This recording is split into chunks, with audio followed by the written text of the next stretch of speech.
agradecer la presencia de cada uno en esta serie que, como conocen, ya va por su tercera entrega en este año, una serie que inició el año pasado, Geopolitics and Economics, The Series, desde el Comité de Economía, donde invitamos a destacados economistas a que puedan dar su visión de este entorno de incertidumbre, brindarnos algo de claridad, escuchar distintas perspectivas. Iniciamos José Luis este año con Alejandro Grisanti, que está conectado y nos dio su visión de lo que estaba ocurriendo en Venezuela y las oportunidades potenciales para República Dominicana de esos desarrollos. Luego tuve el chance hace unas semanas ya de dar algunas de mis perspectivas sobre los desarrollos de este conflicto que aún continúa y aparentemente todavía le falta un tiempo para llegar a su desenlace. Y cómo no, es un lujo tenerte por acá. Te comento que tenemos varios miembros del consejo de AmCham, incluyendo su presidente. Un saludo, Francesca. También veo a Eduardo Balcácer y otros. Un saludo para cada uno de los que aquí están presentes. Y como pueden ver en la agenda, la idea es que podamos escuchar a José Luis durante unos 40 minutos, quizás 45 minutos, y dar entonces un espacio para preguntas y respuestas de todos. Como alguna vez dijo Bernardo, José Luis es una persona que no necesita introducción, pero me voy a permitir mencionar algunos aspectos relevantes de su semblanza. José Luis de Ramón es consultor económico y financiero, además de profesor universitario. Ya está en una especie de retiro porque desde el año 2020 pues pasó a otra vida profesional luego de haber sido socio director de Deloitte en la República Dominicana y contando con más de 40 años de especialización en finanzas corporativas, fusiones y adquisiciones. Es un egresado de INTEC, tanto de licenciatura como de MBA, y tiene además una maestría en psicología en la Universidad de León, España. Ha realizado estudios avanzados en Cornell y la Universidad de Chicago. Es una persona que se ha destacado como economista independiente en la vida pública dominicana. Deben saber que desde hace más de 20 años viene publicando algunas obras. Me permito mencionar Volver a Crecer, 2004, Los retos de la República Dominicana, publicada en 2012, Estructura económica de la República Dominicana, junto al economista español Ramón Tamames en 2024, e Introducción a la economía del comportamiento en el 2025. Esto último, él no me lo ha dicho, pero yo supongo que debe ser una de sus pasiones porque además estudió psicología. Finalmente ha asesorado a distintos ministerios, colaborado con destacadas organizaciones sin fines de lucro. Entre sus reconocimientos se incluyen el Premio al Mérito de la Cámara de Comercio de España en el 2002 y el galardón a egresado distinguido de INTEC en el 2017. Y de todo esto, quizás uno de los elementos que vale la pena reconocer más que otro es que es miembro de número de la Academia de Ciencias de la República Dominicana, donde coordina la Comisión de Economía y dirige la Revista Dominicana de Economía. José Luis, es un verdadero lujo tenerte y, como se dice, the floor is yours. Bueno, antes que nada quiero darle las gracias. Ese es un comité que para mí es querido porque en algún momento participé activamente del mismo.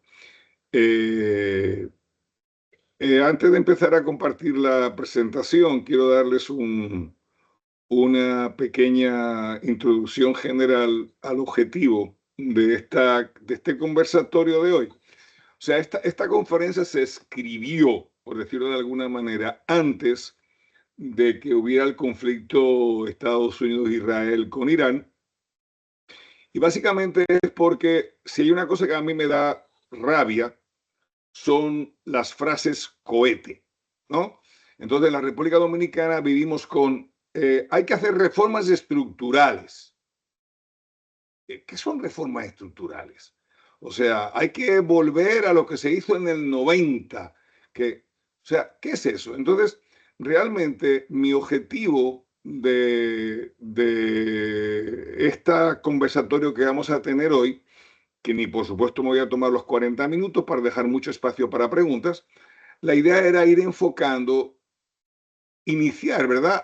Empezar a pensar en lo que la República Dominicana va a tener que enfrentar en los próximos años, porque obviamente hay una serie de señales de agotamiento que nadie las puede ignorar, y hay unos retos por delante que nadie puede ignorar, y obviamente la inacción es probablemente una de los peores defectos que se pueden tener.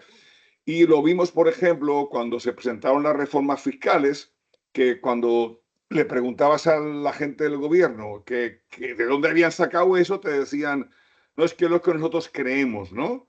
Así no. O sea, hay una serie de falta de análisis de impacto, etcétera, etcétera, que no se están haciendo. Entonces yo empezaba a trabajar, un trabajo de estos de meditación y de estudio toma mucho tiempo, porque es como una cebolla, ¿no? Cada vez que tú pasas una capa, te encuentras con otra, tratando de ir avanzando hacia un planteamiento más sólido. Entonces, yo voy a empezar la disertación.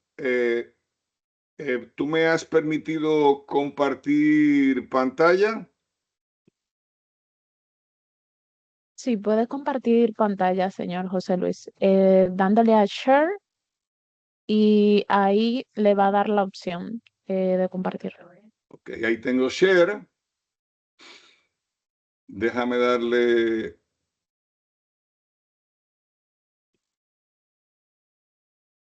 aquí y aquí.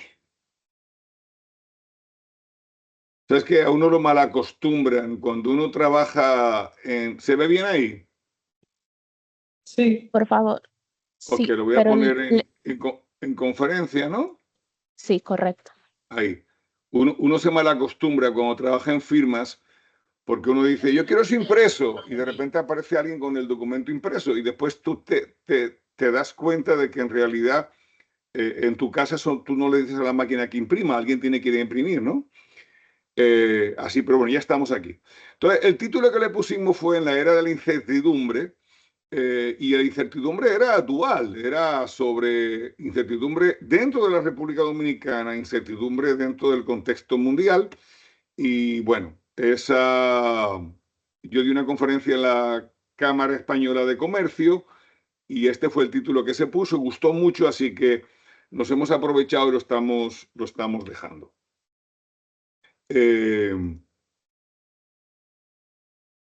Ok, déjame yo no... Quiero comenzar con una frase de un gran Señor economista José del Luis, desarrollo. ¿Eh? mil disculpas. Aún no se ve en modo presentación. Si le puede dar clic de nuevo. Oh, pero yo lo tengo como en modo presentación, déjame ver cómo lo hago. Yo estoy en sharing, ¿eh? Hay, José Luis, hay una Sí. opción que dice Swap View, que como que te hace un switch entre lo que tú ves y lo que se ve en la pantalla. Swap View en el Teams. Hola, ¿Tú Bernardo. la ves? Hola. Eh, ¿No te sale? La estoy buscando. Ok. Usualmente está arriba como a la izquierda. Aquí estoy en Teams. Déjame ampliarla porque... Y me perdonan, como te digo, eso de Esto es la en vivo. desventaja, la desventaja de trabajar en firmas es cuando tú llegas ya está todo montado. Entonces, ¿dónde está? Usualmente arriba a la izquierda hay una opción que dice Swap Presenter View. A la izquierda. Arriba. Bueno, Arriba a la izquierda. ¿No te sale?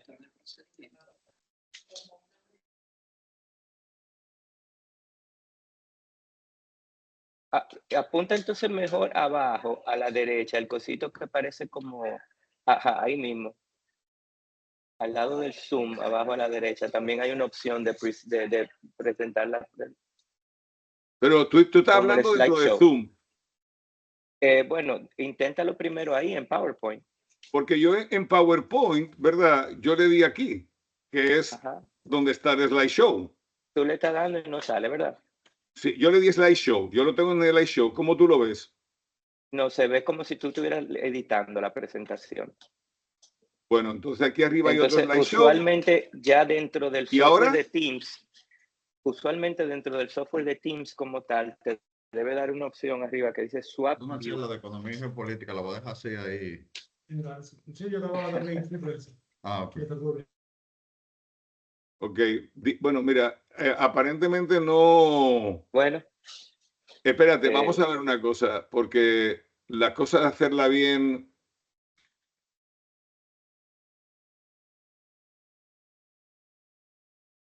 a ti arriba a la izquierda no te sale un menú de Teams, no de PowerPoint, sino de Teams. No, realmente no. Ah, Yo tengo un menú aquí, pero nada, tengo Stop Sharing. Déjame ver si en la categoría Stop Sharing quizá dale aparece. stop y share de nuevo. Ah, bueno, O sea, mira, parar tú de ves, compartir y luego compártelo otra vez.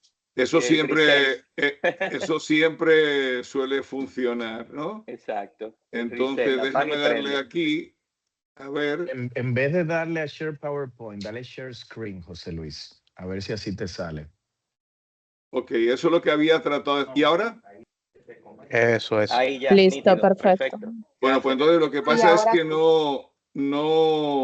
el truco es darle directamente a la presentación, ya me di cuenta, y hacerlo como desde las notes. Pero bueno, ya estamos aquí, que es lo relevante, ¿no? Entonces, quería comenzar con esta frase de Dornbusch. No ganó el premio Nobel, pero es un gran economista del desarrollo. Y esta frase es que en economía las cosas tardan más en suceder de lo que uno cree. Y luego ocurren más rápido de lo que uno pensaba posible. ¿Verdad? Es básicamente eso de que viene el lobo, que viene el lobo, que viene el lobo. Oye, un día llega el lobo, ¿no? Entonces, cuando esas cosas llegan, los derrumbes o las crisis son relativamente rápidas. Entonces, es un llamado a la prudencia. Y yo quise iniciar con esto porque, si bien, como todo buen economista, ¿no? El economista es la ciencia lúgubre, siempre uno habla de cosas desagradables, pues la idea es que generalmente la prudencia es el mejor antídoto para casi todas estas cosas. Para añadir, Kristalina Georgieva, que es la directora general del Fondo Monetario Internacional, tiene esta frase. Cuando le preguntaron, la respuesta de ella sobre la crisis del Oriente Próximo fue: piensen en lo impensable y prepárense para ellos. Entonces, de vuelta, prudencia y precaución son dos cosas que son esenciales ante las crisis. Los que tenemos más edad hemos pasado por muchísimas crisis en la República Dominicana y todas las hemos superado. O sea, hemos vivido con inflación del 30%, todo ese tipo de cosas y hemos sabido cómo manejarlo. El tema es hacerlo de una manera correcta, técnicamente correcta, y además que cumpla con unos principios sociales que sean relevantes. El primer mito que yo quisiera, entre mitos y frases cohetes, eso es abrumador. Es que el mundo no ha cambiado en estos días. El mundo no lo ha cambiado cuando entró Donald Trump al poder, ¿verdad? No cambió con el ataque de Ucrania, de Rusia a Ucrania. O sea, la incertidumbre no es el nuevo normal. El nuevo normal estaba avisado hace muchos años. Solamente que como es tan incómodo, nosotros nos negábamos a verlo. Y la dimensión de los eventos que implica ese nuevo normal son de tal magnitud que sobrecogen y uno hace como el avestruz, mete la cabeza en el suelo. Pero voy a tratar de demostrar que este nuevo normal venía de viejo. Si ustedes piensan cómo hemos pensado todas las personas que hemos tomado decisiones sobre inversiones en los últimos años, básicamente había una serie de supuestos que todo el mundo asumía. El primero era que el dólar se iba a mantener con tasas de interés muy bajas. Han habido frases de premios Nobel diciendo: hemos convertido las crisis de dinosaurios en lagartijas. O sea, ese tipo de optimismo galopante ha estado presente hasta en la ciencia económica. Y la razón por la cual se podían tener tasas de interés bajitas era porque se podía tener un control total de la inflación. La inflación ya se planteaba que era una variable que se iba a mover entre 0 y 2. 0 y 2% de inflación es no inflación, porque todo el mundo quiere que haya un poquito de inflación, porque si hay deflación, o sea, si un apartamento va a valer menos mañana de lo que vale hoy, yo no lo voy a comprar. Entonces yo necesito que el apartamento valga mañana un poquito más de lo que vale hoy, porque si no, no tomo ninguna decisión de consumo e inversión. La otra cosa que el mundo también había cogido como una verdad inamovible era que el mundo iba a crecer y que iba a crecer mucho y que iba a crecer sin inflación. O sea, y la razón eso estaba en la constante expansión de la globalización. O sea, China, que ha sido el país que más ha crecido, lo ha podido hacer sin inflación, básicamente por la incorporación de millones y millones y millones de personas que estaban en una economía de subsistencia en la agricultura, llevándolo a trabajar en sectores industriales. Entonces, la productividad de 0 a 5, por bajito que sea 5, es un aumento infinito. Y obviamente ahí hay un crecimiento. Y obviamente China pudo durante muchísimo tiempo crecer mucho sin contagiar inflación. Y habían otras dos cosas también que estaban encima del tapete. En primer lugar, la europeización de Rusia. O sea, los alemanes apostaron muchísimo a que Rusia se iba a convertir en un país europeo y le dieron los dos famosos gaseoductos por los cuales Alemania quitó todas sus plantas nucleares para recibir el gas de Rusia, porque entendía que Rusia tenía un dictador, pero bueno, eventualmente iba a transformarse en una sociedad democrática similar a lo que es el resto de Europa.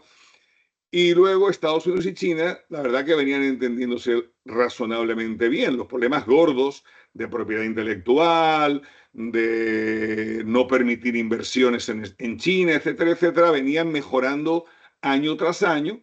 Y la verdad que todo el mundo veía a China como la fábrica del mundo y todo el mundo iba a estar feliz.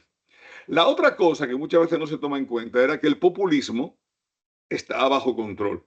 O sea, el populismo generalmente es de izquierda, ¿no? De los partidos socialistas, pues había chocado con la existencia de leyes de seguridad social en la mayoría de los países desarrollados, probablemente con la excepción de los Estados Unidos, ¿qué más pedir? O sea, y la gente pues sentía que no hacía falta hacer más, un poco lo que hacemos en la República Dominicana, ¿no? Que el clientelismo y el populismo es un porcentaje inmenso del gasto público. Entonces, eso en realidad contradice 2.500 años de historia.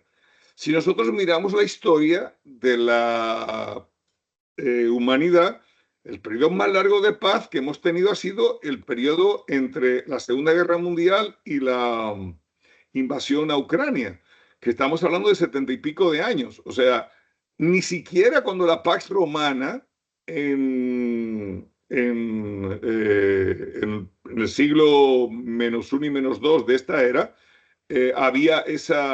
hubo esa paz, ¿no? En el continente europeo. Y también el tema de los países, que los países pueden coger para un lado, pueden coger para el otro, también lo hemos vivido muchísimo. Pero bueno, ese fue el optimismo que tuvo todo el mundo y el que todo el mundo apostó a que iba a ser la fuente de desarrollo. Sin embargo, uno podía ver venir, yo le he robado el nombre a John Nashville para llamarle Megatrends, uno podía ver venir una serie de problemas que se han venido hablando, pero se han venido hablando en la marginalidad, como le llama la página 5 del periódico.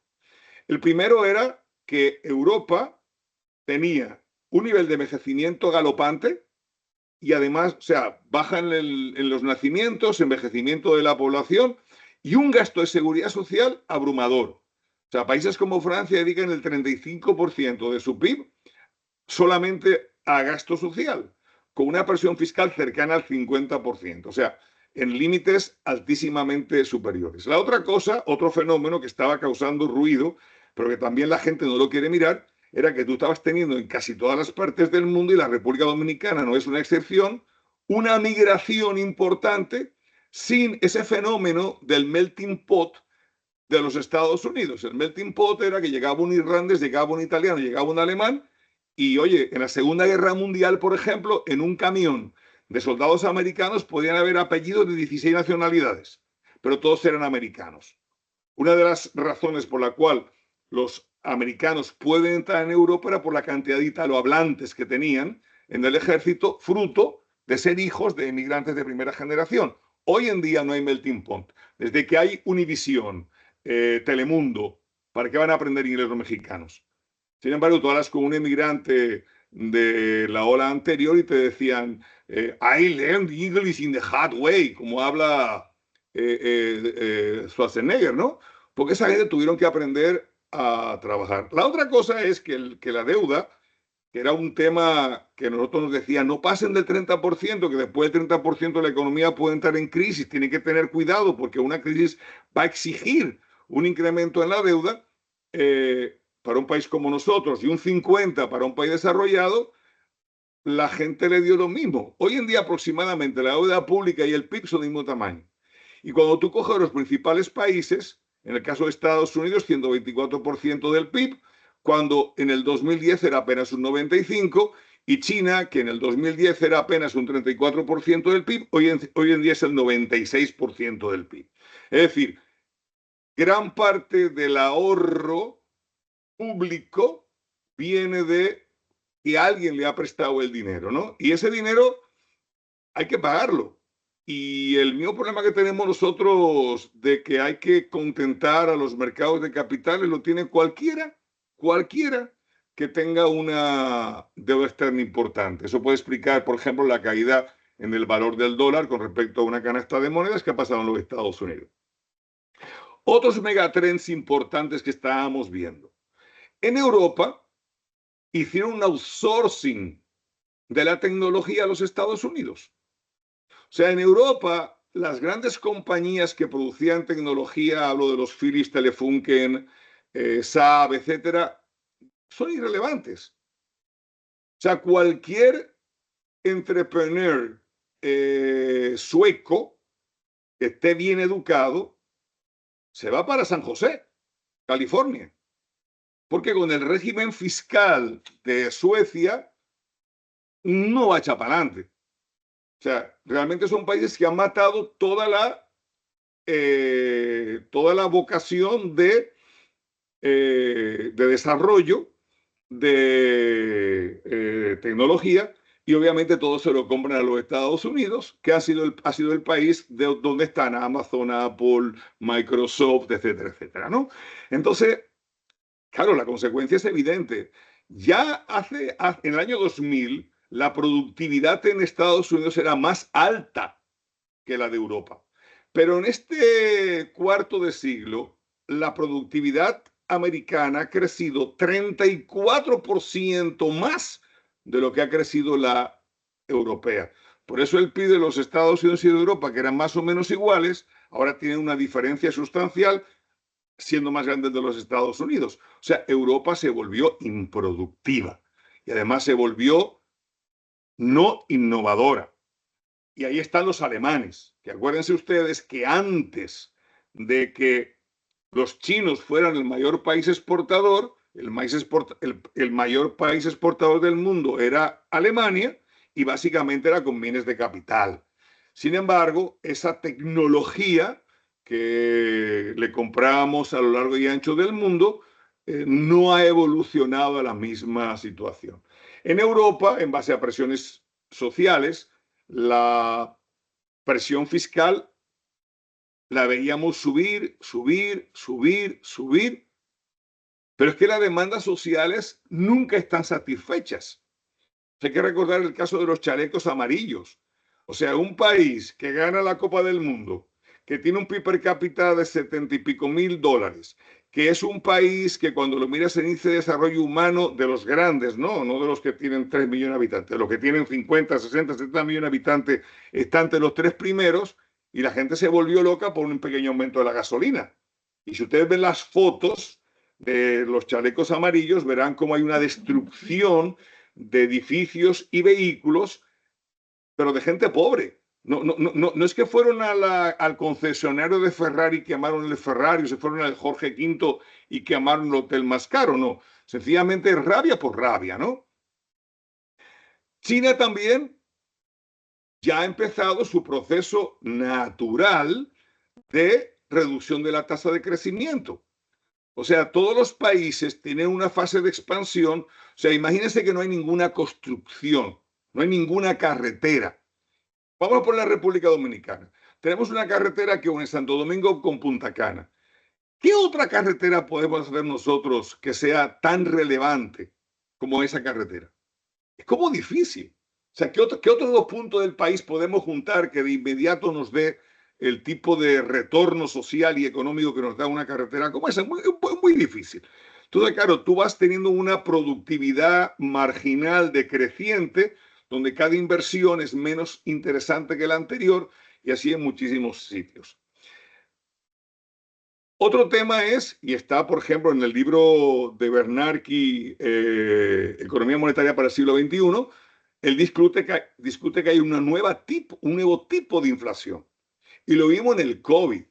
En el COVID nos dimos cuenta de cuando no pudimos consumir servicios, porque no podíamos bajar al restaurante de la esquina, se nos ocurrió comprar una bicicleta estacionaria que ahí está magníficamente bien parada como un perchero para aguantar sacos, pero compramos un montón de cosas. O sea que hay un cambio en el consumo que se puede producir, y cuando tú pides muchas bicicletas estacionarias y no hay fábrica de bicicletas estacionarias, tú tienes una inflación producida por la cadena de suplido. Ya metamos el caso de que Mercedes-Benz, por ejemplo, estuvo un tiempo que no podía sacar un solo vehículo de la fábrica porque le faltaba uno o dos componentes. O sea, hay una nueva inflación en el mundo que viene del desorden de las cadenas de suplido que no lo teníamos antes, ¿no? Antes al revés. Las cadenas de suplido nos ayudaban a bajar los precios de los productos, y ahora tenemos un problema de que las cadenas de suplido son una fuente de inflación. Y el hecho de que la relación con los Estados Unidos es mucho más compleja no es nueva. O sea, yo quiero recordarle a todos que en el 2020 nosotros firmamos un acuerdo con los Estados Unidos que se llama el Clean Network, donde nosotros excluimos a Huawei de participar en nuestras redes telefónicas.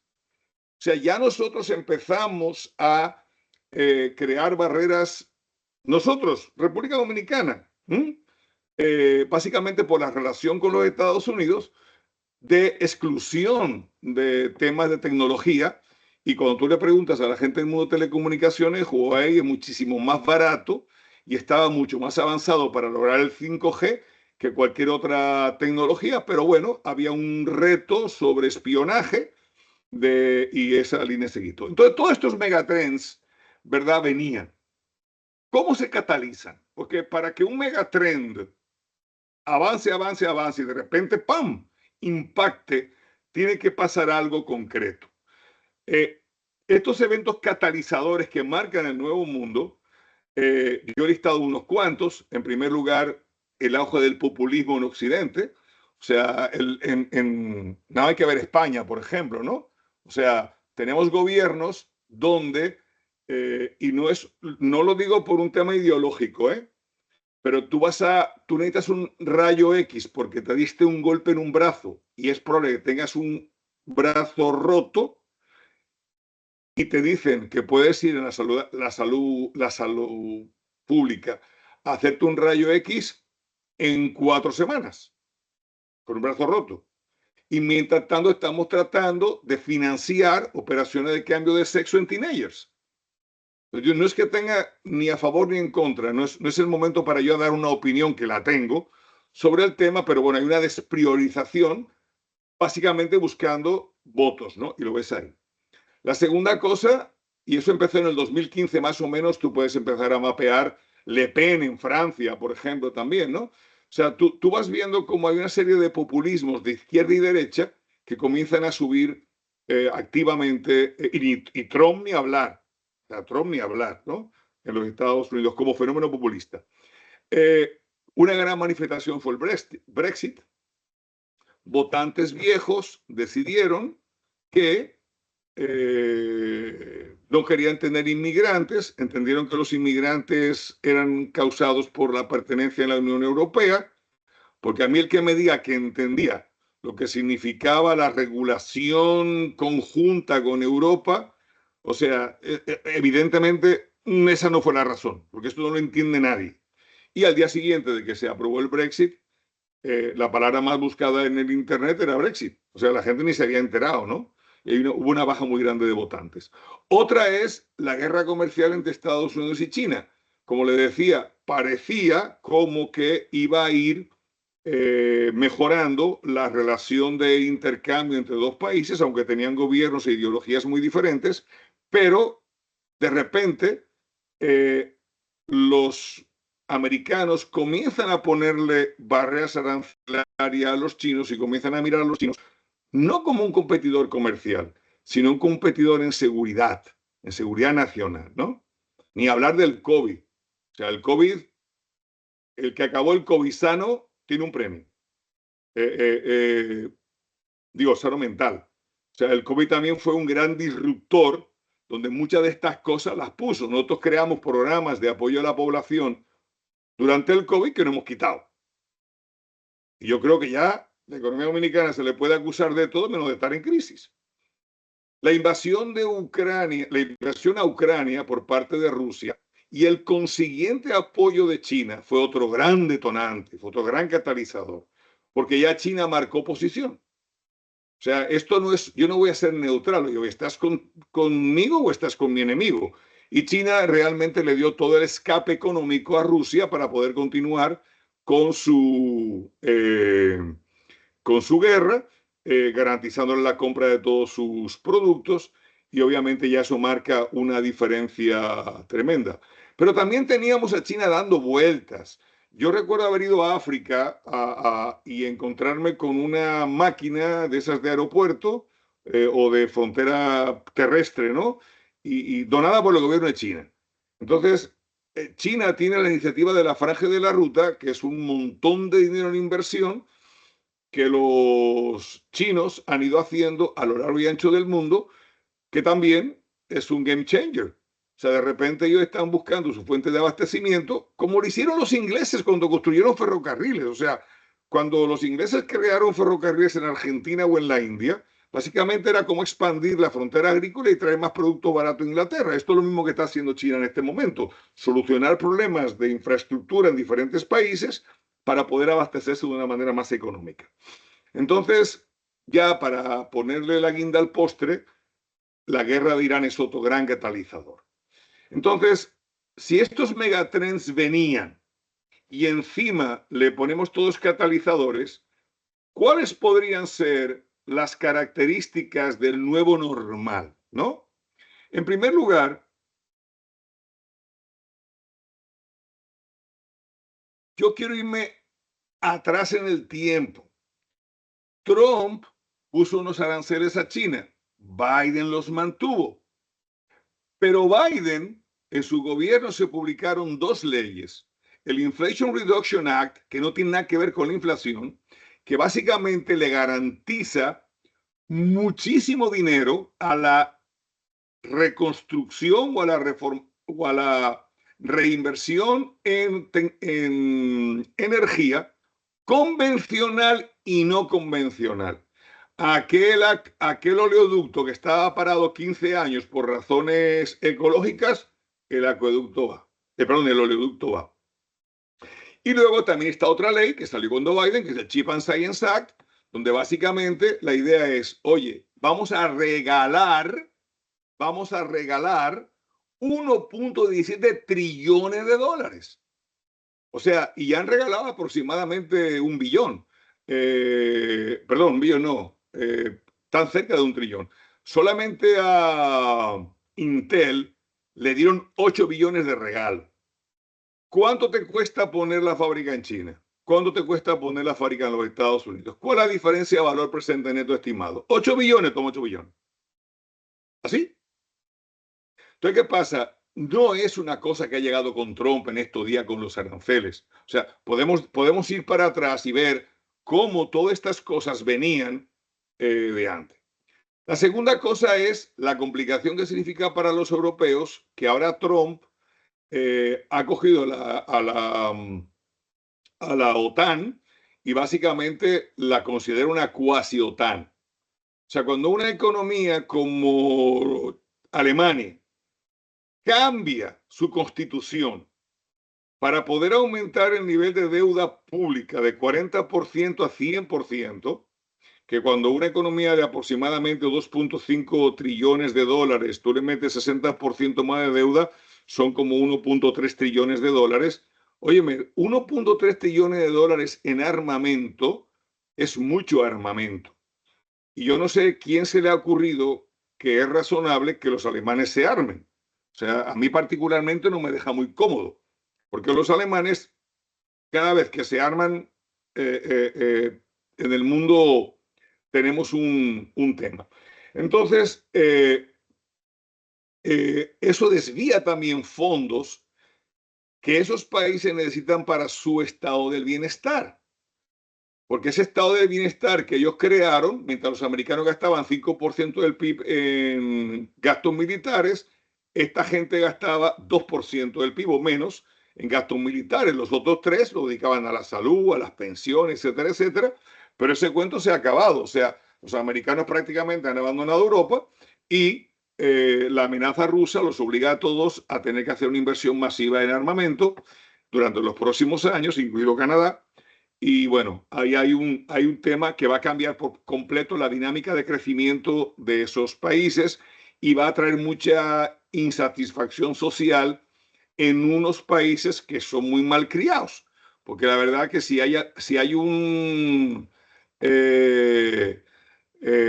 una definición de lo que es el sentimiento europeo de la insatisfacción. Otro tema es que el paradigma energético también ha cambiado y también lo veíamos venir. O sea, de destruir plantas nucleares para eliminarlas, no uso del carbón, etcétera, etcétera. La política americana es drill, baby, drill. O sea, denle para allá y no se apuren. Adiós el medio ambiente. Eso es un... Y en el caso de Europa, básicamente han declarado que la energía nuclear es verde. Hay países que por razones ideológicas no quieren meterse en energía eléctrica, pero tú tienes la paradoja de que España le compra a Francia energía producida con energía nuclear. O sea, ¿cuál es el chiste? El chiste es producirlo o consumirlo.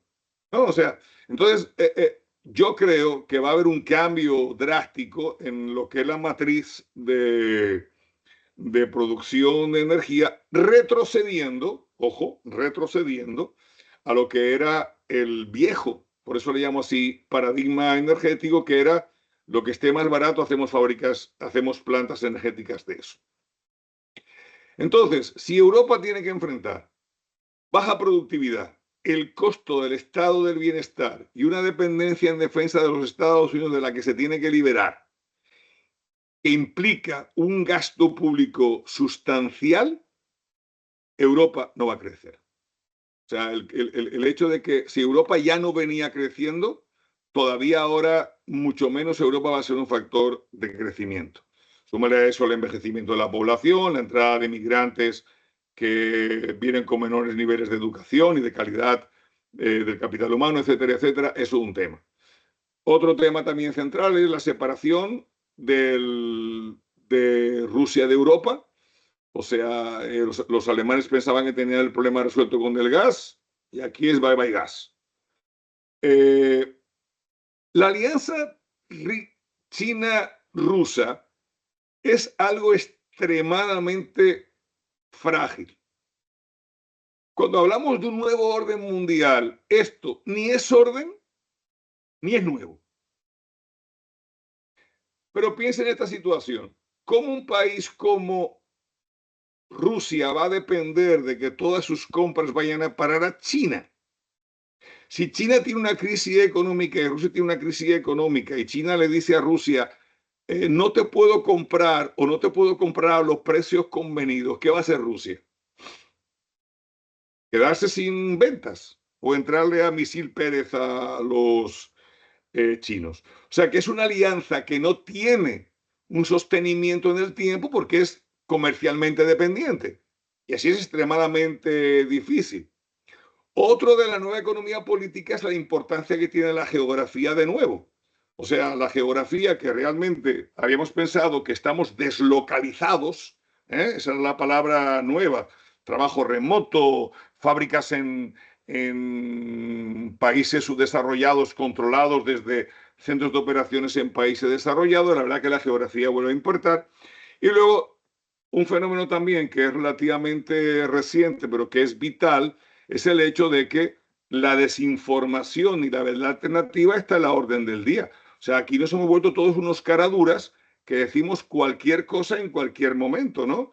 Y tú lo estás viendo ahora mismo, por ejemplo, con el tema de la guerra. Por la mañana sale el presidente Trump diciendo que tiene acuerdos o conversaciones con los iraníes. Y los iraníes dicen que no están hablando con los americanos. O sea, es un tema donde planificar es imposible, ¿no? Entonces, esta nueva economía política yo creo que va a gravitar más sobre los temas económicos de lo que lo ha gravitado en los últimos 70, 80 años. Consecuentemente, la economía queda subordinada a la política. Entonces, cambiamos de riesgo. El riesgo que nos daba el mercado, que era un riesgo de la competencia, de la productividad, de la innovación, cambia a los despachos, ¿verdad? O sea, tú tienes ahora que los despachos te toman decisiones. O sea, Nvidia solucionó su problema de exportaciones a China hablando con el presidente Trump. Tú tienes cambios abruptos en controles, en aranceles, en subsidios. Y bueno, esas acciones y reacciones traen guerra comercial.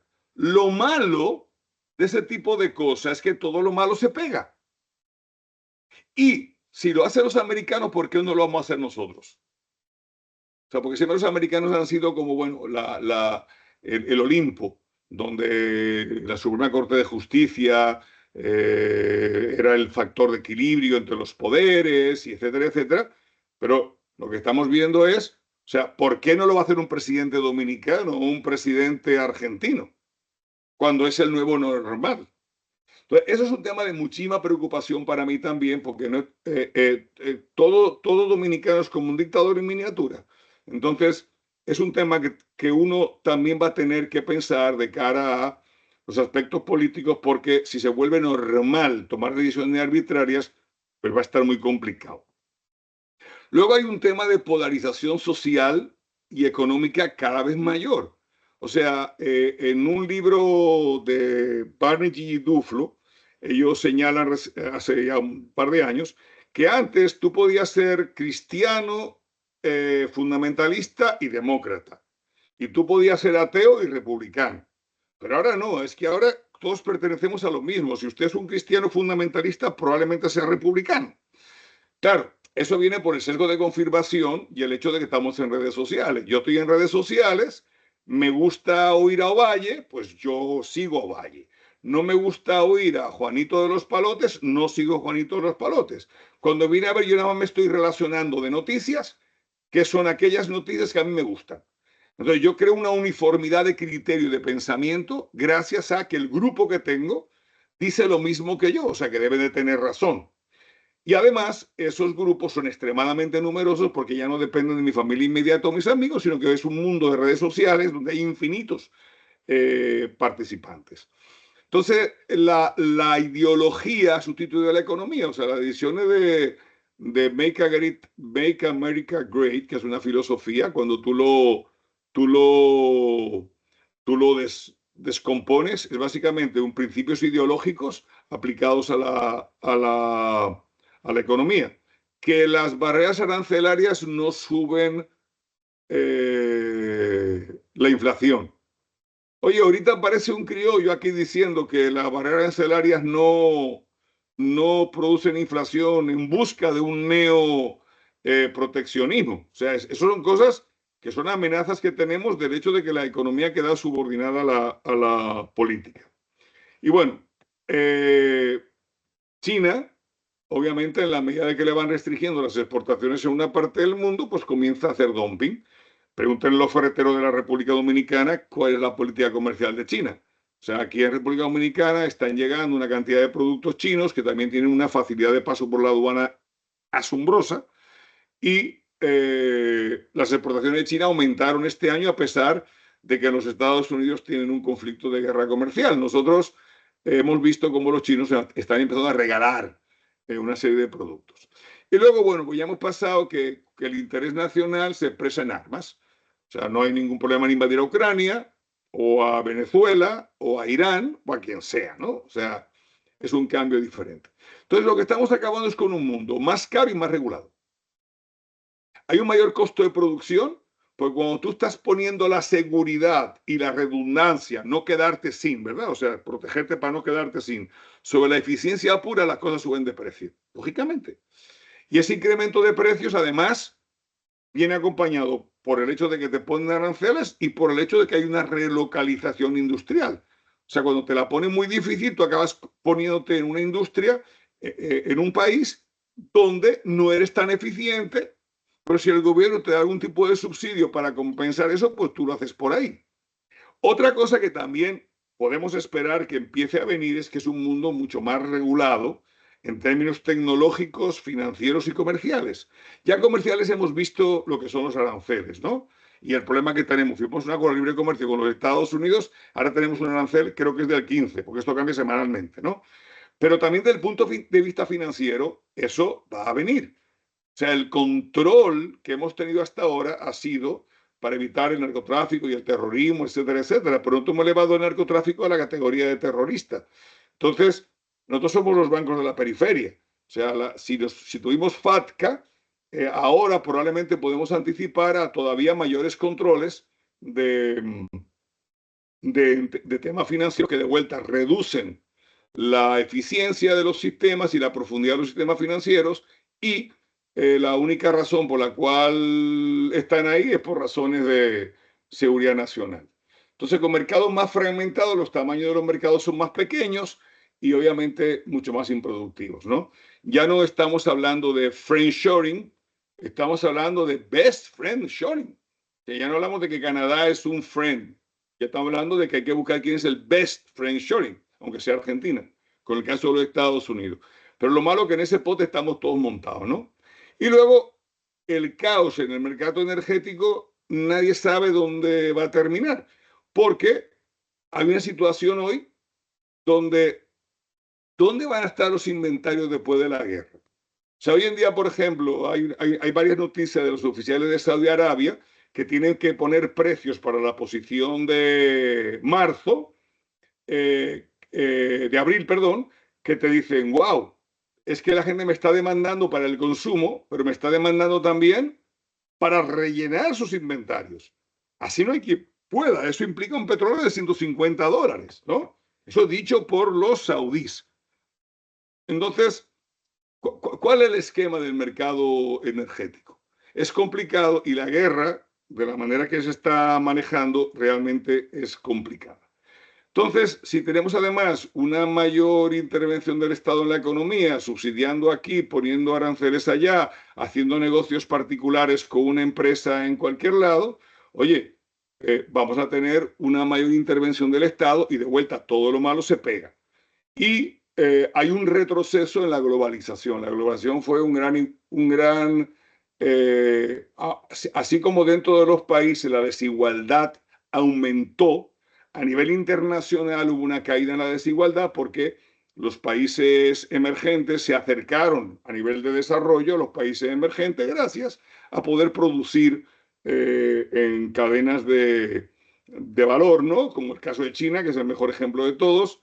Pero bueno, eso va a traer también un retroceso y vamos a tener cadenas más caras y más politizadas. Eso aumenta el costo del capital. O sea, no solamente que las tasas de interés van a subir o que tienen que estar altas por un tema de inflación, es que riesgo y rendimiento van unidos. Yo no le voy a pedir el mismo retorno a una inversión cuando tengo un mundo tranquilo que cuando tengo un mundo complicado. Entonces, ¿cómo se va a reflejar en el costo de capital para las inversiones? Es algo también que tenemos que ponerle atención. O sea, ha subido y va a seguir subiendo. Hay un problema que no merece la pena meterse ahora aquí, pero bueno, ¿dónde la gente va a invertir? sea, la gente invirtió muchísimo en oro para no comprar dólares, porque el dólar estaba cayendo. Pero óyeme, llega un momento donde el dinero tiene que ir a algún lado. O sea, tú el dinero lo tienes que colocar en algún sitio, ¿no? Entonces, eso va a traer una complicación también porque países como los Estados Unidos, los inversores están demandando tasas de retorno altísimas. O sea, ayer yo vi 4,5 en bonos a 10 años. Es una tasa muy, muy significativa. Otra cosa que el gran contribuidor al crecimiento mundial ha sido China. Entonces, ¿qué pasa? China está ya en la fase de desaceleración estructural. Claro, China ha crecido un 7% porque ha invertido mucho, porque ha urbanizado mucho y porque ha exportado mucho. Ahora, ¿qué es lo que pasa? Ese tipo de modelo comienza a mostrar señales de agotamiento. En primer lugar, ellos tienen también un problema de envejecimiento poblacional. La política de un hijo no ha sido eficiente. El mercado inmobiliario, Evergrande y Comparsa, están en una posición financiera extremadamente delicada. Lo que pasa es que como los chinos manejan todo muy opaco, uno no sabe exactamente la realidad de cuánto el gobierno ha estado interviniendo en eso. Y luego el neoproteccionismo mundial, porque de vuelta todo lo malo se copia, los chinos van eventualmente a tener una respuesta. O sea, ¿hasta cuándo la República Dominicana va a permitir un dumping de productos ferreteros chinos? Hasta que le dé la gana a los Estados Unidos. O sea, los ferreteros dominicanos tienen años peleando eso y ha caído en oídos sordos. Pero si la embajada americana se mete en eso, el tema se arregla, ¿eh?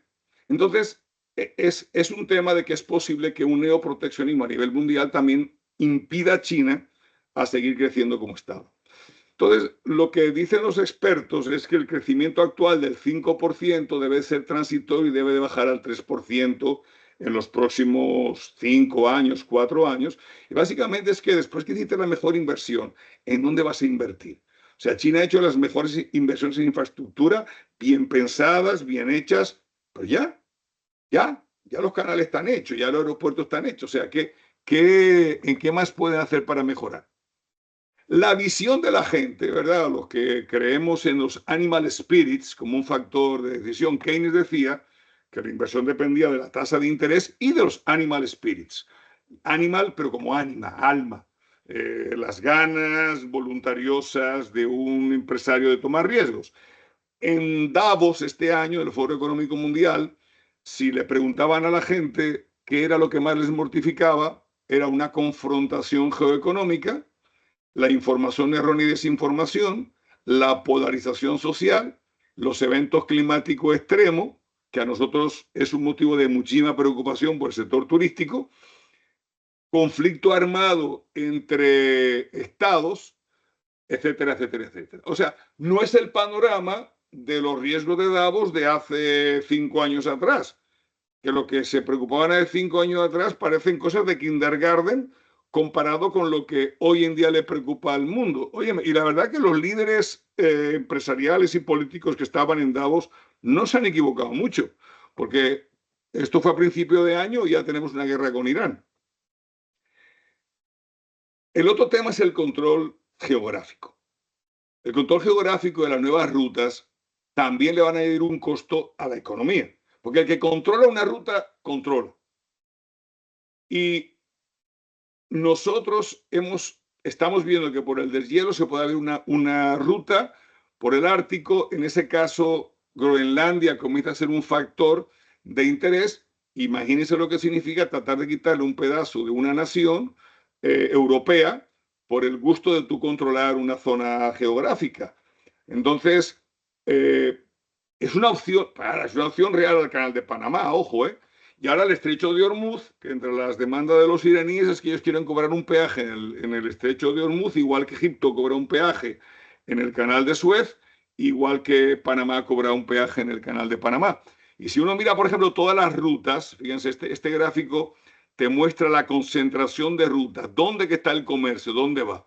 Y evidentemente esa raya la he hecho yo, no creo que geográficamente o esté correcta, pero básicamente salir de Hamburgo y caer en Nueva York o en Houston, que son dos rutas muy interesantes, sin, o sea, pudiendo utilizar el Ártico, pues parece ser interesante, ¿no? Inclusive bypassear el Ártico en algún momento, dependiendo de los hielos, pero obviamente esa ruta tiene el tema de Groenlandia y es otro punto de conflicto. Pero es que hace sentido económico, hace mucho sentido económico.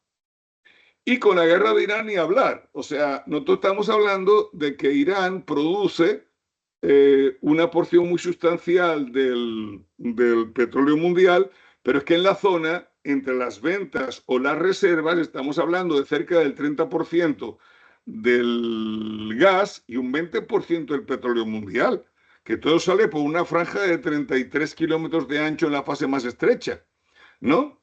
Entonces, la guerra con Irán tiene muchas preguntas, muchas preguntas, porque en primer lugar, Trump tiene elecciones del Congreso entero en noviembre. Entonces, para Trump, una situación de los precios del petróleo alto es muy difícil para las elecciones. Oye, porque no hay señal más desafortunada que los precios del petróleo. Y los que son aquí expertos en mercadeo me pueden corroborar. O sea, tú vas por una calle y tú vas viendo bomba tras bomba el precio de los combustibles. Es que hasta pique te da. $4, $4, $4. Hay muchos precios que están mucho más ocultos, que para tú verlos tienes que ir a buscarlos, pero es que el petróleo está, no es cuando vas a poner toda la bomba, es que están permanentemente en cualquier carretera por la que tú camines.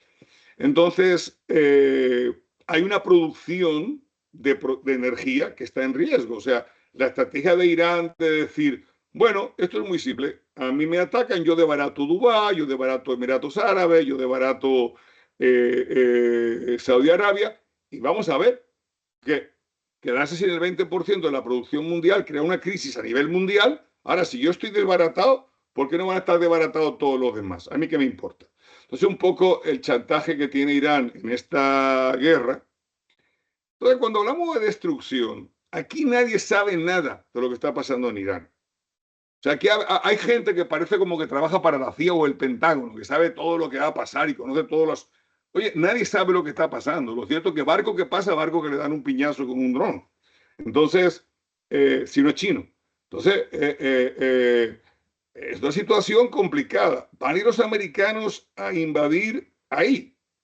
Pero es que la frontera de Irán hasta Pakistán cubre completamente todo el Golfo Pérsico, el Estrecho de Hormuz y todo lo que viene después del Estrecho de Hormuz.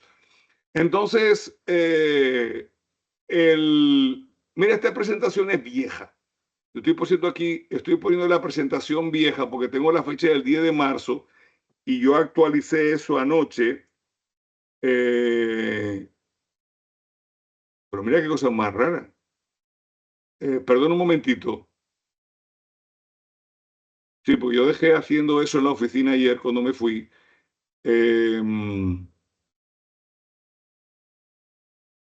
De vuelta, no estoy presentando, ¿verdad? Sí, José Luis, se ve. Sí, todavía. ¿Se ve bien? Se ve el Sí. slide, pero igual creo que el mensaje no ha cambiado mucho, más allá de las fechas. Ok, déjame O sea, ver que si podría yo... continuar. Ok, yo voy a continuar aquí para no tampoco coger demasiado tiempo. Entonces, o sea, el tema es este. Yo creo que son dos cosas muy relevantes. En primer lugar, ¿cómo esto nos va a impactar bueno, cómo los impacta a ellos? Bueno, sí, este está a 91 dólares, ¿no? Ayer, y eso que estamos en medio de una tregua. Entonces, a la República Dominicana hay varios canales por los cuales le está llegando este problema.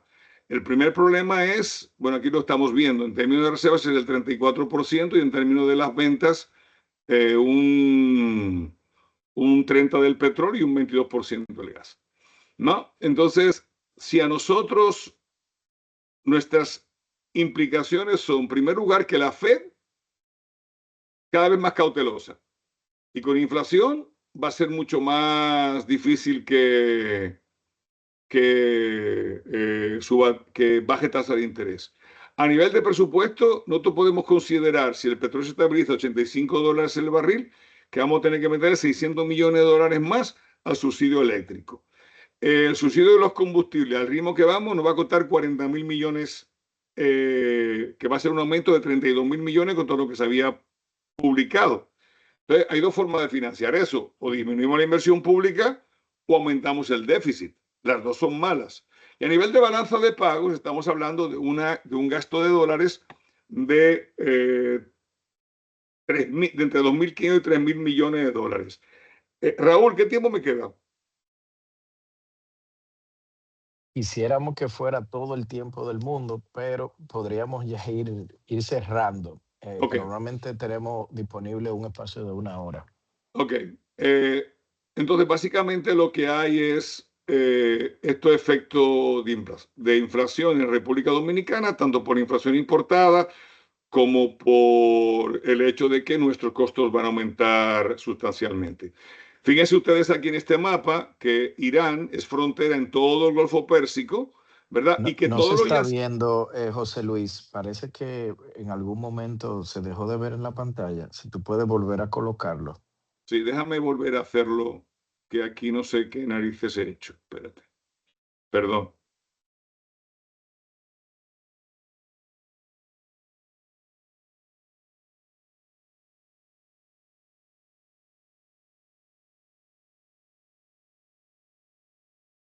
¿Ahora? Sí. Ahora se ve el mapa, pero tienes que tratar de ponerlo en pantalla completa si es posible. Sí, claro, estoy en eso. ¿Y ahora? Sí, se ve. O sea, una anomalía que yo quiero señalar es que, fíjense ustedes, que todos los yacimientos de petróleo están contenidos dentro de este pedacito de tierra. Todos esos puntos verdes son los yacimientos de petróleo. Entonces, la frontera de Irán es todo esto. No sé si ven el mouse. O sea, Irán tiene frontera delante, en el estrecho y después del estrecho. O sea que es muy difícil tú hacer un control de esa zona y ahí está todo el petróleo que hemos señalado en términos de cantidades, ¿no?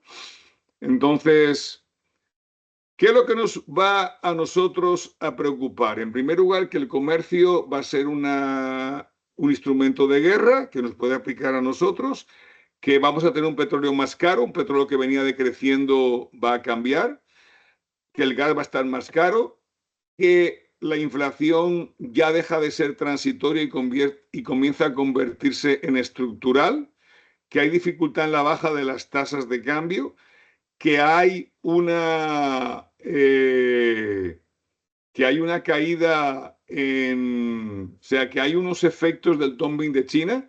Este es el nuevo registro de matrículas de Jeep chinos, ¿verdad? En la República Dominicana, fíjense que de ser inexistente en el 2020, el 31% de este año, las jipetas inscritas fueron chinas.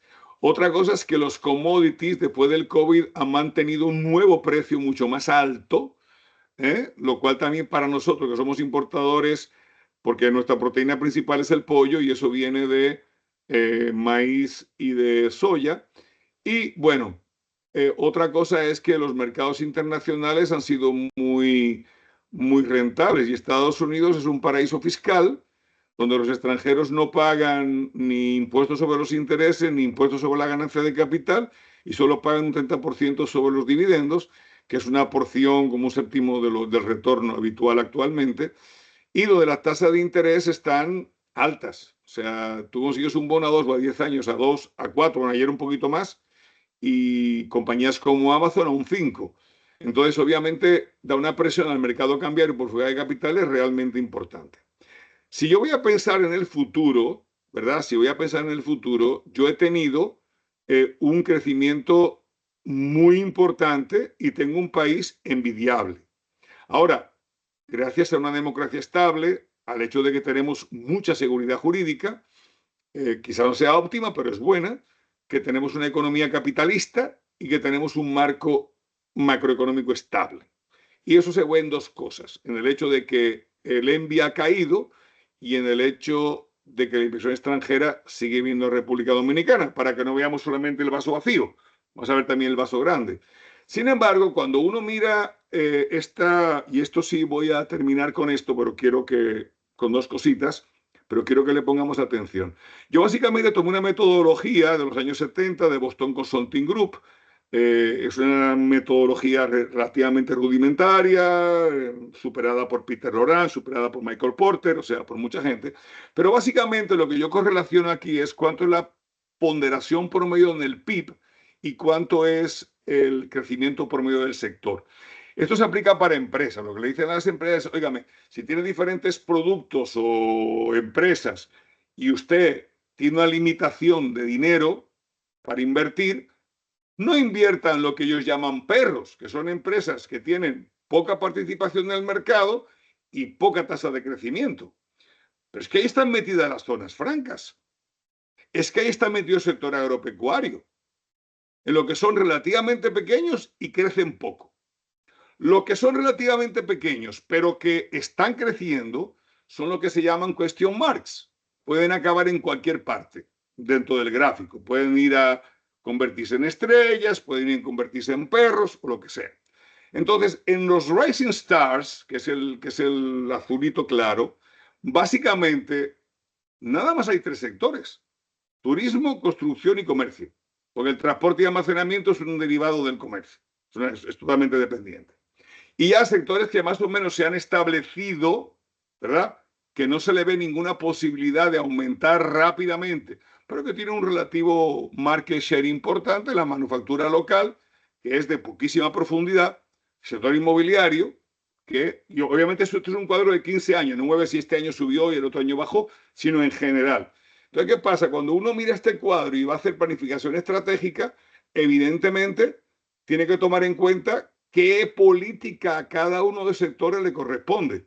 Y a mí realmente me sorprendió al aplicar esto es que tuviéramos tan pocos sectores en la zona de Rising Stars, que es donde quisiéramos tener más sectores. Y también tenemos muy poquitos sectores en Cash Cows, que son aquellos sectores que tú puedes ordeñar, ¿no? Porque ya han logrado un cierto nivel de... Esto es una ecuación que yo pongo para que Raúl Ovalle, que es mi jefe en la Ucamaima, pues yo di clase y él es el jefe de la carrera de economía, ¿verdad? Porque piensa que yo sé economía. Pero lo que básicamente dice es que lo que produce un país depende del capital que tenga, de la mano de obra que tenga y de una A, y esa A lo que es lo que se llama en economía la productividad de todos los factores, que es la que te une de qué manera el capital y el trabajo se pueden unir para aumentar la productividad del país. Y yo quiero terminar con este gráfico. Si uno mira la República Dominicana contra China y coge desde el año 2000, observen que a nivel del trabajo, China y República Dominicana, básicamente el aporte del factor trabajo ha sido casi el mismo. Una mano de obra muy mala en China, una mano de obra muy mala en la República Dominicana.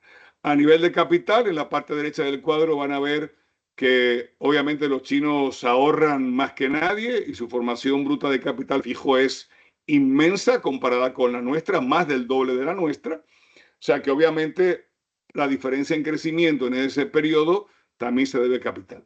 Pero fíjense la gran diferencia que hay en algo que no es de dinero, que es de organización, que es de aplicación de lo que se llama rule of law, institucionalidad, integración de tecnología, etcétera, etcétera. Donde la República Dominicana está muy atrás es precisamente ahí. Entonces, mi propuesta es que de cara al futuro, nosotros deberíamos de concentrarnos en lo que no cuesta dinero. Y lo que no cuesta dinero es trabajar en hacer que la sincronización entre el trabajo y el capital se haga mucho más productiva, lo que puede derivar en mejores salarios para los trabajadores y en más capital para el capital y además para mayores impuestos fiscales. Y yo creo que si vamos a pensar hacia el futuro, después de toda esta incertidumbre, invertir en productividad, que sería lo que recomienda esto, es lo mismo que yo le recomendaría desde el punto de vista financiero a una empresa que no estuviera esperando un crecimiento alto del mercado. Yo nunca recomiendo no invertir, sino invertir o en crecimiento o en productividad. Yo creo que el país tiene que invertir en productividad. Y lo voy a dejar aquí para que dé tiempo a preguntas y perdón por el abuso del tiempo, pero es difícil pasar algunas ideas de manera completa si no se gasta tanto tiempo. Así que muchísimas gracias por su atención.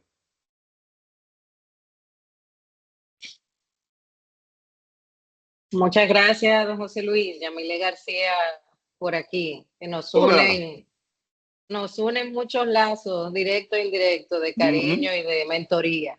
Gracias.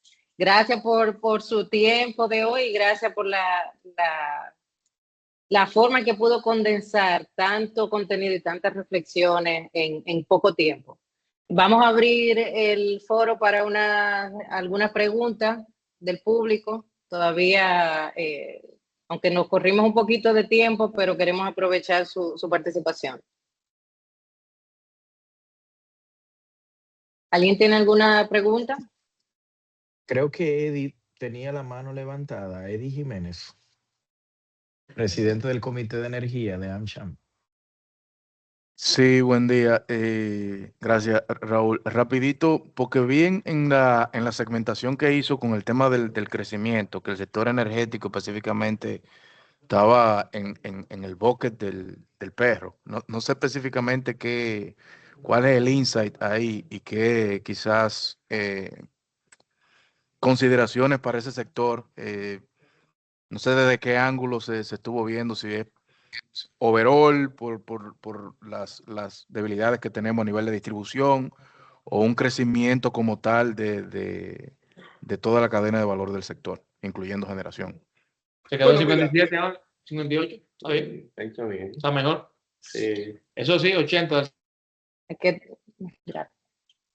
Bueno, mira, la idea es ver qué participación en el tamaño de la economía tiene un sector, ¿verdad? Y si ese sector crece. El sector energía es dependiente de la demanda.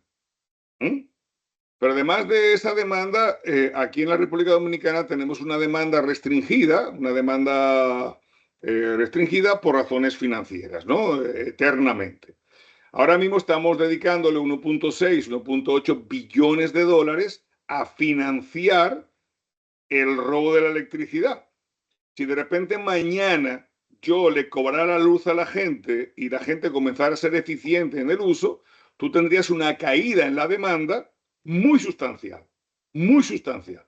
Entonces, ¿qué pasa? Cuando tú hablas de desarrollo económico y tú quieres hacer reformas estructurales, obviamente problemas hay por todas partes. Pero un problema que para mí ahora mismo, o sea, que un sector que yo no creo que va a crecer como para ser un sector de magnitud importante, va a ser la energía, porque la energía obviamente es un insumo de otros sectores.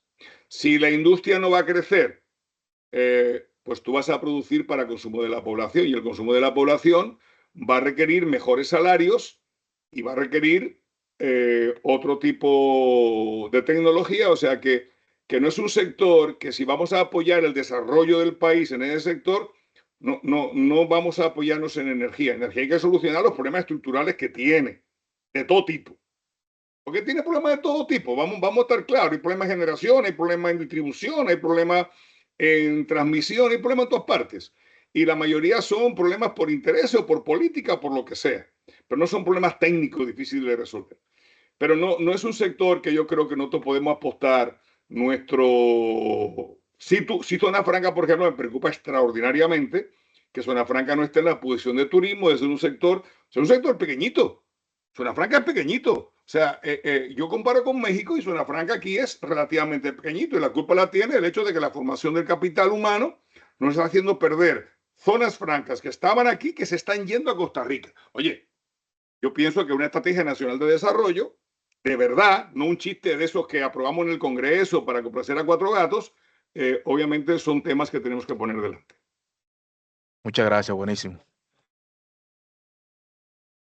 Una última pregunta, si no hay más preguntas del foro y tenemos tiempo quizá para una más. Bueno, para aprovecharlo, don José Luis, y dejarnos una reflexión en este entorno que usted bien acaba de describirnos, ¿cuál usted cree que sería la decisión más urgente para República Dominicana, de sector privado, gobierno. Si pudiéramos poner en ese pecking order una lista de decisiones y de acción que debemos tomar, ¿cuál usted cree que debería estar en el top? Yo te voy a decir una cosa. Nosotros en la República Dominicana, yo creo que ya nos llegó la hora, ¿verdad?, de enfrentar la situación que tenemos y hacerla y empezar a verla. Con un nivel de salario tan bajo como el que tenemos, va a ser imposible desarrollar un mercado interno. El salario real nuestro estaba en el año 2002 por encima del que estaba en el 2024. Entonces, o sea, cayó el salario y no ha habido forma de recuperarlo. Entonces, hay un problema fundamental. O sea, concentrarse en que tengamos gente que pueda generar dinero, porque tiene la capacidad para generar el dinero, porque tiene capacidades humanas, es fundamental. La otra cosa es un problema de manejar la tasa de cambio de otra manera. O sea, nosotros tenemos una tasa de cambio que ya es, o sea, es una situación muy difícil. Al importador le conviene una tasa de cambio barata, al banquero le conviene una tasa de cambio barata, obviamente por razones de su negocio, ¿no? Pero ningún país que se ha desarrollado lo ha hecho sin tener una política de exportaciones razonable. Y en la República Dominicana tenemos un exportador, que es el oro. Tú quitas el oro y después, ¿quién exporta más de 100 millones de dólares? Una fábrica, la de tabaco, o sea, no puede ser, o sea, no puede ser que tú tengas en un país tu sector de exportador. Entonces, oye, 10.000, 11.000 millones de dólares de remesas.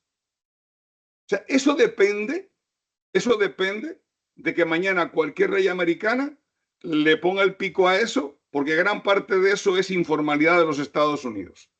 Entonces, tú tienes muchas dependencias. Yo creo que había un gráfico ahí que puso alguien de Taleb que decía, nadie puede anticipar una crisis, nadie puede anticipar pero tú no puedes construir una barrera frágil. Entonces, la economía dominicana tiene que empezar a crear una base sólida de sector externo, una base sólida de... Y bueno, no lo vamos a hacer si hacemos las cosas medalaganariamente y políticamente. El tema del populismo a mí me tiene también muy cansado. O sea, no es posible que dediquemos tanto dinero a proyectos donde casi nadie sale de la pobreza. Porque los proyectos son para sacar a la gente de la pobreza. Entonces, yo creo que tenemos que hacer todo un overall. Porque todo el mundo sabe lo que hay que hacer. O sea, ayer me preguntaba a alguien, ¿qué hay que hacer? Yo le decía, mira, búsquese un político que esté en la oposición, usted lo oye, ya eso es. Pero cuando llegan al gobierno no lo hacen. Pero cuando están en la oposición son unos magos, describiendo la situación y teniendo la solución a todos los problemas. Y yo creo que eso hay que enfrentarlo relativamente rápido, porque, óyeme, como decía otro economista muy querido mío, las crisis llegan en la vida. O sea, tú un día te amaneces, vas al médico y te dice, mire, usted lamentablemente tiene tal cosa. Pasan en la vida. Pasan en la economía también. Mira todo este lío del estrecho de Hormuz. Nadie sabe en qué va a acabar eso. Entonces, ¿sabíamos nosotros que venía una crisis? Claro. ¿Por qué? Porque durante 2.500 años de historia que tenemos récord, ha habido crisis. Ahora, ¿pensábamos que éramos inmortales? Nosotros somos tontos. Entonces, yo creo que no tenemos que empezar a pensar de que vivimos en una economía que es abierta, pequeña, dependiente, y que esa economía requiere que tengamos una estructura económica acorde a lo que es buena para el país. Y no es al revés. No es decir, yo quiero una tasa de impuesto del 25%. Eso no es así. Es qué estructura económica yo quiero, qué sectores yo quiero que estén en mi economía dominicana. Y la consecuencia será impuestos. La consecuencia será empleo. Pero lo hemos hecho al revés. No sé por qué metodológicamente lo hicimos al revés, pero yo creo que tenemos que empezar a discutir cómo nosotros queremos empujar la economía para que la economía realmente se robustezca y quede sólida y pueda enfrentar todos estos retos que van a durar mucho tiempo. Entonces, nada, básicamente yo creo que es dar la vuelta a la forma de enfocar el problema y empezar por ahí. Muchísimas gracias, don José Luis, para tomar otra vez su frase del inicio Usted nos está recordando que no es que ahí viene el lobo, es que el lobo ya está aquí, ya tenemos un cambio de régimen tangible que estamos viviendo por lo menos desde pospandemia. El mercado lo está dimensionando, la tasa de interés creemos que es uno de los pulsos más claros, tanto en los mercados internacionales como en el mercado local. Yo creo que usted nos deja dos reflexiones muy importantes. La primera es que ya pasamos o debemos ir migrando de ese falso confort de predecir, a tener una humildad quizá un poquito intelectual a la que usted nos invita, de pensar y sustituir por un enfoque cada vez más disciplinado de gestión de riesgo, de análisis de escenario, más amplio. A nosotros quizás querer buscar confort en una proyección específica de qué va a pasar en 6 meses y un año.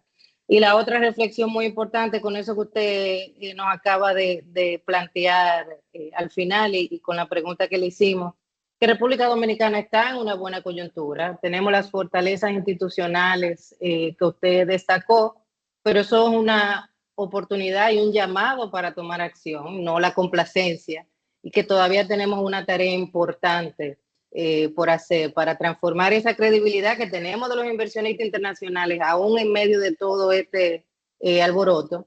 Tenemos que aprovechar para transformar esa credibilidad en acciones concretas de desarrollo. Muchísimas gracias a todos, muchísimas gracias, don José Luis, nueva vez por su participación, y continuaremos propiciando estos espacios a través de la Cámara Americana y de nuestro Comité de Economía y Mercado de Capitales. Gracias nuevamente. Bueno, gracias por la invitación. Gracias. Gracias a todos. Bye bye. Gracias.